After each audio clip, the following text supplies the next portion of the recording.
Hello, എല്ലാവർക്കും നമസ്കാരം. Master അക്കാഡമിയുടെ പുതിയൊരു വീഡിയോ സെഷനിലേക്ക് സ്വാഗതം. അപ്പം നിങ്ങൾക്ക് അറിയാവുന്ന പോലെ തന്നെ നമ്മൾ ഡയറി ഫാം ഇൻസ്ട്രക്ടർ കോഴ്സുമായി ബന്ധപ്പെട്ട് നമ്മളൊരു ഇൻ്റർവ്യൂ സീരീസ് ചെയ്യുകയാണ്. അതിൻ്റെ രണ്ടാമത്തെ പാർട്ട് വീഡിയോയിലേക്ക് നിങ്ങളെല്ലാവരെയും സ്വാഗതം ചെയ്യുന്നു. അപ്പോൾ എൻ്റെ കൂടെ ഉള്ളത് ഇന്ന് നമ്മുടെ മാത്സ് ഫാക്കൽറ്റി ആയ ശരസാറാണ്. കഴിഞ്ഞ തവണ 2024 ഡയറി ഫാം ഇൻസ്ട്രക്ടർ കോഴ്സ് ചെയ്യുന്ന സമയത്ത് സാറിൻ്റെ ക്ലാസ്സിനെ പറ്റി ഭയങ്കര നല്ല അഭിപ്രായമായിരുന്നു. എക്സാം കഴിഞ്ഞതിന് ശേഷം നമ്മളൊരു റിവ്യൂ മീറ്റിംഗ്, അതായത് യൂട്യൂബിൽ നമ്മളൊരു സ്റ്റുഡൻസിൻ്റെ ഒരു റിവ്യൂ എടുക്കാൻ വേണ്ടി ഒരു യൂട്യൂബിലൊരു വീഡിയോ ചെയ്യുന്നുണ്ടായിരുന്നു. അപ്പോൾ അതിന് ശേഷം അതിൻ്റെ തൊട്ട് താഴെ വന്ന കമൻറ്റുകളിൽ ഏറ്റവും നമുക്ക് പോസിറ്റീവ് റിവ്യൂസ് കിട്ടിയ ക്ലാസ്സിലൊന്ന് ശരസാറിൻ്റെ മാത്സ് ക്ലാസ്സാണ്. അപ്പോൾ ആ വീഡിയോ ഇന്നും നമ്മുടെ മാസ്റ്റർ അക്കാഡമിയുടെ യൂട്യൂബ് ചാനലിൽ അവൈലബിൾ ആണ്. അപ്പോൾ നിങ്ങൾക്ക് സംശയം ഉണ്ടെങ്കിൽ കയറി നോക്കിയാൽ മതി. മാസ്റ്റർ അക്കാഡമിയുടെ ഒട്ടുമിക്ക എല്ലാ ഓൺലൈൻ ക്ലാസ്സിൻ്റെയും ഒരു 99% മാത്സ് ക്ലാസ് എടുക്കുന്നത് ശരസാറാണ്. അപ്പോൾ നമുക്ക് ഡയറി ഫാം ഇൻസ്ട്രക്ടർ കോഴ്സിന് 20 മാർക്കിനാണ് മാത്സ് ഉള്ളത്. അപ്പോൾ ആ 20 മാർക്ക് നിങ്ങൾക്ക് എങ്ങനെ പഠിക്കണം, അതിനകത്ത് ടഫ് പോർഷൻസ് ഏതാണ്, സിമ്പിൾ ഏതാണ്, മീഡിയം റേഞ്ച് നിൽക്കുന്ന പോർഷൻസ് ഏതാണ്, അപ്പോൾ എങ്ങനെ എളുപ്പത്തിൽ പഠിച്ചെടുക്കാം, അപ്പോൾ ഇതിനെപ്പറ്റിയൊക്കെ എല്ലാ കാര്യങ്ങളും നമ്മളെ ശരസാർ പറഞ്ഞു തരുന്നതായിരിക്കും. അപ്പോൾ സാറിനോട് നമുക്ക് കൂടുതൽ കാര്യങ്ങൾ ചോദിച്ചറിയാം. സാർ, അപ്പം നമുക്ക് ഡയറി ഫാമിൻ്റെ കഴിഞ്ഞ തവണ സാറ് ഏകദേശം പഠിപ്പിച്ച ഒട്ടുമിക്ക എല്ലാ കാര്യങ്ങളും ചോദിച്ചിട്ടുണ്ടായിരുന്നു അല്ലേ? ഏകദേശം ഫുൾ കാര്യങ്ങൾ ചോദിച്ചിട്ടുണ്ടായിരുന്നു.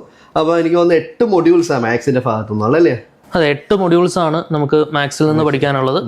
അപ്പോൾ അത് ഒരുപാട് ടഫായിട്ടുള്ള മൊഡ്യൂൾസ് ആണെന്ന് ചോദിച്ചാൽ തീർച്ചയായിട്ടും വലിയ ബുദ്ധിമുട്ടില്ലാതെ നമുക്ക് പഠിക്കാം. ബാക്കിയുള്ള സബ്ജക്ട്സുമായിട്ടൊക്കെ കമ്പയർ ചെയ്യുമ്പോഴത്തേക്കിനും മാത്സ് വലിയ ബുദ്ധിമുട്ടില്ലാണ്ട് പഠിക്കാവുന്ന മൊഡ്യൂൾസാണ് നമുക്ക് ഇതിനകത്തുള്ളത്.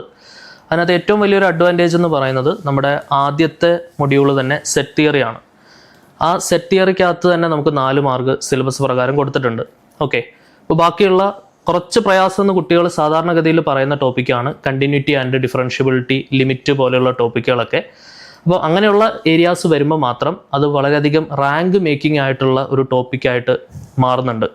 അതായത് വളരെ ക്രൂഷ്യലായ, സാധാരണ ബാക്കിയുള്ള തിയററ്റിക്കൽ സൈഡ് ഇതിനുവേണ്ടി തയ്യാറെടുക്കുന്ന ഒരുപാട് കുട്ടികൾ പഠിക്കും. കുറച്ച് പേർക്കെങ്കിലും പ്രയാസം ഉണ്ടാവുന്നത് മറ്റുള്ള ബാക്ക്ഗ്രൗണ്ടിൽ നിന്ന് വരുന്ന കുട്ടികൾക്ക് നല്ല ബുദ്ധിമുട്ടുണ്ടാക്കാൻ സാധ്യതയുള്ളതുമായിട്ടുള്ള ടോപ്പിക്കുകളാണ് കണ്ടിന്യൂറ്റി ആൻഡ് ഡിഫറൻഷ്യബിലിറ്റി പോലെയുള്ള ടോപ്പിക്കുകൾ. അതായത് മാത്തമാറ്റിക്സിൻ്റെ തന്നെ കാൽക്കുലസ് പോലെയുള്ള ഹയർ സൈഡിലേക്ക് വരുന്ന ടോപ്പിക്കുകൾ.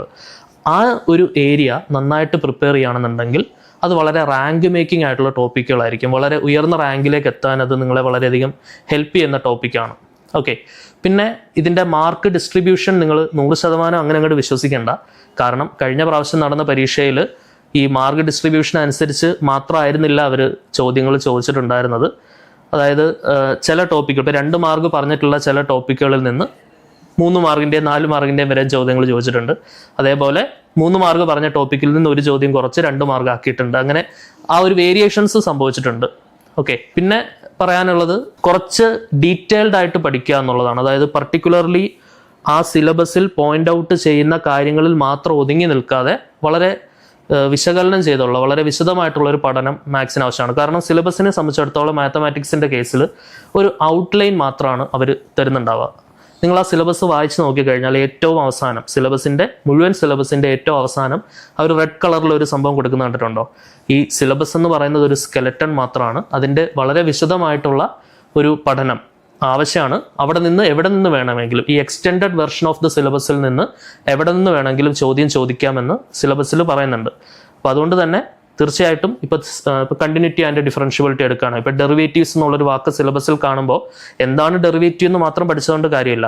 അതിൻ്റെ സബ്ബായിട്ട് വരുന്ന ഒരുപാട് കാര്യങ്ങൾ നമ്മൾ പഠിക്കണം. Parametric form, logarithmic differentiation, implicit form, അതൊക്കെ അതിൻ്റെ സബ്ബായിട്ട് ഇങ്ങനെ വന്നുകൊണ്ടിരിക്കും. അതിൽ തന്നെ ധാരാളം ടൈപ്പ് ഓഫ് ക്വസ്റ്റ്യൻസ് ഉണ്ട്.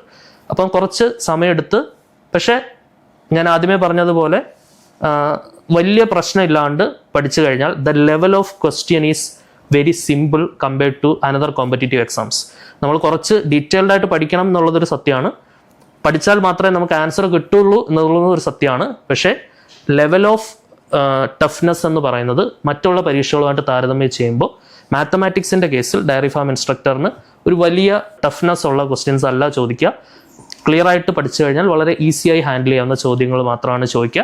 പക്ഷെ ഒരു വിശദമായ പഠനം നമുക്ക് ആവശ്യമാണ്. സാറപ്പം ഭയങ്കര വിശാലമായിട്ട് എല്ലാ കാര്യങ്ങളും പറഞ്ഞു തന്നു. അപ്പം നമ്മൾ കഴിഞ്ഞ തവണത്തെ ക്വസ്റ്റ്യൻ നോക്കുകയാണെങ്കിൽ ഏകദേശം ഒരു മീഡിയം റേഞ്ച് ചോദ്യമാണ് ചോദിച്ചല്ലേ? ഏകദേശം മീഡിയം റേഞ്ച് ചോദ്യം ചോദിച്ചത്. അപ്പോൾ നമ്മുടെ ഇപ്പോഴത്തെ അവസ്ഥ പറയുകയാണെങ്കിൽ നമ്മൾ ഈ 8 മൊഡ്യൂളിനകത്ത് തന്നെ മാത്സിൻ്റെ 8 മൊഡ്യൂളിനകത്ത് തന്നെ നമ്മളൊരു 6 മൊഡ്യൂൾ നമ്മൾ കംപ്ലീറ്റ് ചെയ്തിട്ടുണ്ട്. ഇനി ഒരു 2 മൊഡ്യൂളും കൂടെ ഉള്ളൂ നമുക്ക് എടുക്കാനുള്ളൂ. അപ്പോൾ ഈ 8 മൊഡ്യൂളും നമ്മൾ കംപ്ലീറ്റ് ചെയ്തതിന് ശേഷം നിങ്ങൾക്ക് ഡൗട്ട് ക്ലിയറൻസിന് വേണ്ടി നമ്മൾ ലൈവ് ക്ലാസ് തരും. അപ്പോൾ ആ ലൈവ് ക്ലാസ്സിൽ തന്നെ സാറാണ് ലൈവ് ക്ലാസ് എല്ലാം എടുക്കുന്നത്. അപ്പോൾ സാറിനോട് ഡയറക്റ്റ് ഇൻട്രാക്ട് ചെയ്ത് നിങ്ങൾക്ക് മാത്സ് ആകുമ്പോൾ എന്തായാലും ചെയ്യുമ്പോൾ ഡൗട്ട് വരും, ആ ക്വസ്റ്റ്യൻസ് തെറ്റാൻ ചാൻസ് ഉണ്ട്. അപ്പോൾ തെറ്റിയ ചോദ്യം നിങ്ങളിൽ നിന്ന് കളക്ട് ചെയ്തിട്ട് അതിനു വേണ്ടി മാത്രം നമ്മൾ ഡൗട്ട് ക്ലിയർ ചെയ്യാൻ വേണ്ടി മാത്രം സാറിൻ്റെ ക്ലാസ് തരും. അപ്പോൾ സാറിനോട് ഡയറക്റ്റ് നിങ്ങൾക്ക് ഇൻട്രാക്ട് ചെയ്ത് പഠിക്കാവുന്നതാണ്. ഇനി കഴിഞ്ഞ വട്ടം തന്നെ ഏകദേശം 20 മാർക്കിൽ 20 നമ്മൾ പഠിപ്പിച്ച് തന്നെ വന്നതെന്ന് തോന്നുന്നു. അത് നിങ്ങൾ കഴിഞ്ഞ വട്ടത്തെ ആ യൂട്യൂബ് നമ്മുടെ ആ റിവ്യൂവിൻ്റെ ആ ഒരു വീഡിയോ എടുത്ത് വെച്ച് നോക്കിയാൽ മതി. അതിൻ്റെ താഴെ വന്ന കമൻറ്റുകൾ മാത്രം നോക്കിയാൽ മതി. മാസ്റ്റർ കീ അക്കാഡമി എന്താണെന്നും അതുപോലെ മാത്സ് ശരത് സാർ എന്താണെന്നും അതിൽ നിന്ന് മനസ്സിലാവും. അപ്പോൾ സാറ് പറയുന്ന ചോദ്യങ്ങൾ അതേപോലെ നിങ്ങൾക്ക് എക്സാമിന് കിട്ടും, നിങ്ങൾക്ക് ഫുൾ മാർക്ക് സ്കോർ ചെയ്യാൻ പറ്റും. സാറേ അപ്പോൾ എൻ്റെ ഒരു ഡൗട്ട് ചോദിക്കട്ടെ സാറേ. അപ്പോൾ നമുക്കിപ്പം ഈ 8 മൊഡ്യൂളുണ്ട്. അതിനകത്ത് ഏറ്റവും ടൈറ്റ് മൊഡ്യൂൾ നോക്കി ആദ്യം പഠിക്കുന്നത് നല്ലത് അതോ ഈസി പഠിക്കുന്നതാണോ നല്ലത്? നമുക്ക് ടൈറ്റായിട്ടുള്ള മൊഡ്യൂൾസ് ആദ്യമേ തന്നെ നോക്കി വെക്കുകയാണെന്നുണ്ടെങ്കിൽ നമുക്കൊരു പരിധിവരെ ടെൻഷൻ നമുക്ക് കുറയ്ക്കാൻ പറ്റും. പക്ഷേ നമ്മളല്ലോ മാത്സ് ആയതുകൊണ്ട് ഒരു തുടർച്ചയുടെ ഒരു പ്രശ്നം ഉണ്ട്. പക്ഷേ മറ്റുള്ള ടോപ്പിക്കിനെ ഇപ്പോൾ കാൽക്കുലസ് എടുക്കുകയാണെങ്കിൽ അത് ബാക്കിയുള്ള ടോപ്പിക്കുമായിട്ട് സ്വാധീനിക്കുന്നില്ല. അപ്പോൾ അതുകൊണ്ട് നമുക്ക് വലിയ പ്രശ്നമില്ലാണ്ട് പഠിക്കാൻ പറ്റും. അപ്പം കുട്ടികൾ അവരുടെ ചോയ്സാണ്. ഇപ്പോൾ ചിലർക്കിപ്പം കുറേ ടെൻഷനോട് കൂടി ഇതിനെ സമീപിക്കുന്ന ആൾക്കാരുണ്ടാവും. അപ്പോൾ അവരെ സംബന്ധിച്ചിടത്തോളം അവർക്ക് സെറ്റ് തിയറി ആയിരിക്കും ഫസ്റ്റ് മൊഡ്യൂളായിട്ടോ. കാരണം 4 മാർക്ക് അവിടെ കാണുന്നു, സ്വാഭാവികമായിട്ട് സന്തോഷത്തോടെ അവർക്ക് പഠിച്ചു തുടങ്ങാൻ പറ്റിയ ടോപ്പിക് അത് തന്നെ ആയിരിക്കും. പിന്നെ അത്യാവശ്യം പെർമ്യൂട്ടേഷൻസ് ആൻഡ് കോമ്പിനേഷൻസ് ആയാലും അതെല്ലാം ലോജിക്കലാണ്. നമുക്ക് ത്രൂ പ്രാക്ടീസ് നമുക്ക് ഈസി ആയിട്ട് ക്രാക്ക് ചെയ്യാവുന്നതേ ഉള്ളൂ. പക്ഷേ കൃത്യമായ പ്രാക്ടീസ് എന്നത് വളരെ അത്യന്താപേക്ഷിതമാണ് ഈ പരീക്ഷയെ സംബന്ധിച്ചിടത്തോളം. കാരണം ഇതിൻ്റെ ലെവൽ ഓഫ് ടഫ്നെസ് കുറവാണെങ്കിലും അതിനനുസരിച്ചിട്ടുള്ള കോമ്പറ്റീഷൻ വളരെ വലുതാണ്. കാരണം ധാരാളം കുട്ടികൾ തയ്യാറെടുക്കുന്ന പരീക്ഷയാണ്. അപ്പോൾ അവരിൽ നിന്നും എന്തെങ്കിലും വ്യത്യസ്തത നമുക്ക് പുലർത്തണമെങ്കിൽ എത്രത്തോളം കൂടുതൽ നമ്മൾ അതിനുവേണ്ടി സമയം കണ്ടെത്തുന്നു, എത്രത്തോളം കൂടുതൽ ഹാർഡ് വർക്ക് ചെയ്യുന്നു എന്നതിനെ സ്വാധീനിച്ചിരിക്കും റാങ്കിൽ നമ്മുടെ മുന്നിലുള്ള സ്ഥാനം എന്ന് പറയുന്നത്. അപ്പം ശരത് സാറ് വളരെ ഡീറ്റെയിൽ ആയിട്ട് എല്ലാ കാര്യങ്ങളും പറഞ്ഞു തന്നിട്ടുണ്ട്. നിങ്ങൾക്ക് അറിയാവുന്ന പോലെ തന്നെ ഡയറി ഫാം ഇൻസ്ട്രക്ടറിന് മാത്സ് 20 മാർക്കുണ്ട്, ഫിസിക്സ് 20 ഉണ്ട്, ബോട്ടണി 10 മാർക്കുണ്ട്, സുവോളജി 10 മാർക്കുണ്ട്, ഡയറി സയൻസ് 20 മാർക്കുണ്ട്. അങ്ങനെ ഒരു വൈഡ് സിലബസാണ്. അപ്പം മാത്സിൻ്റെ കേസിൽ എനിക്ക് തോന്നുന്നു +1+2 ടെസ്റ്റ് അതേപടി എടുത്ത് വെച്ചേക്കുമല്ല, അതിൽ നിന്നുള്ള വളരെ ഇമ്പോർട്ടൻ്റ് ആയ ചില പോയിന്റുകൾ മാത്രമേ ഉള്ളൂ. ഇപ്പോൾ സെറ്റ് എന്ന് പറയുന്ന ആദ്യത്തെ ചാപ്റ്റർ എടുത്തു കഴിഞ്ഞാൽ വളരെ എളുപ്പമുള്ള ചാപ്റ്ററാണ്. അതിൽ തന്നെ ഒരു 4-5 പോർഷൻസ് മാത്രമേ അതിനകത്ത് നമ്മൾ ഡിസ്കസ് ചെയ്ത് പോകുന്നുള്ളൂ. അപ്പം സിലബസ് വളരെ ലിമിറ്റഡ് ആണ്. നിങ്ങൾക്ക് ഒരു ചുരുങ്ങിയ സമയം കൊണ്ട് തന്നെ മാക്സിമം പഠിച്ചിട്ട് നല്ലൊരു ജോലി മേടിക്കാൻ പറ്റുന്ന ഒരു സിലബസാണ്. ഓക്കെ, അപ്പം അതുകൊണ്ട് തന്നെ മാസ്റ്റർ കീ അക്കാഡമിയുടെ നമ്മുടെ ഒരു 10ാമത്തെ ലോങ് ടൈം ബാച്ച് ഡയറി ഫാമിൻ്റെ ഓഗസ്റ്റ് 5-ാം തീയതി മുതൽ ആരംഭിച്ചിരിക്കുകയാണ്. നിങ്ങളെല്ലാവരും ഉടൻ തന്നെ ജോയിൻ ചെയ്യണം. അതേപോലെ തന്നെ സാറേ നമുക്കിനി പുതുതായിട്ട് ജോയിൻ ചെയ്യുന്ന കുട്ടികളുണ്ടല്ലോ, അപ്പോൾ അവർക്ക് സാറിൻ്റെ ഭാഗത്തുനിന്ന് കൊടുക്കാനുള്ളൊരു ഉപദേശം എന്താ?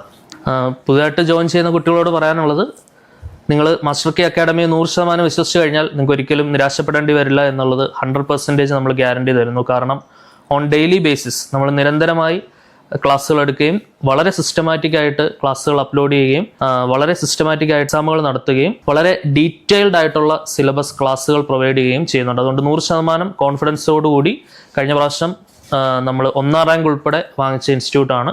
അപ്പം അത് വെറുതെ കിട്ടുന്നതല്ല, വളരെയധികം ഹാർഡ് വർക്ക് ചെയ്തിട്ടാണ്. ഓൺ ഡെയിലി ബേസിസിൽ ധാരാളം ലൈവ് ക്ലാസ്സുകളും ഡൗട്ട് ക്ലിയറൻസ് സെഷൻസും നിങ്ങൾക്ക് 100% വിശ്വസിച്ച് ജോയിൻ ചെയ്യാം. ഉറപ്പായിട്ടും മാസ്റ്റർ കീ അക്കാഡമി നിങ്ങളുടെ കൂടെ ഉണ്ടാവും. ഓക്കെ, അപ്പോൾ എല്ലാവരും ജോയിൻ ചെയ്യുക, അടിപൊളിയായിട്ട് പഠിക്കുക. ഉറപ്പായിട്ടും ഉയർന്ന റാങ്ക് നേടാനായിട്ട് മാസ്റ്റർ കീ അക്കാഡമി സഹായിക്കുന്നതായിരിക്കും.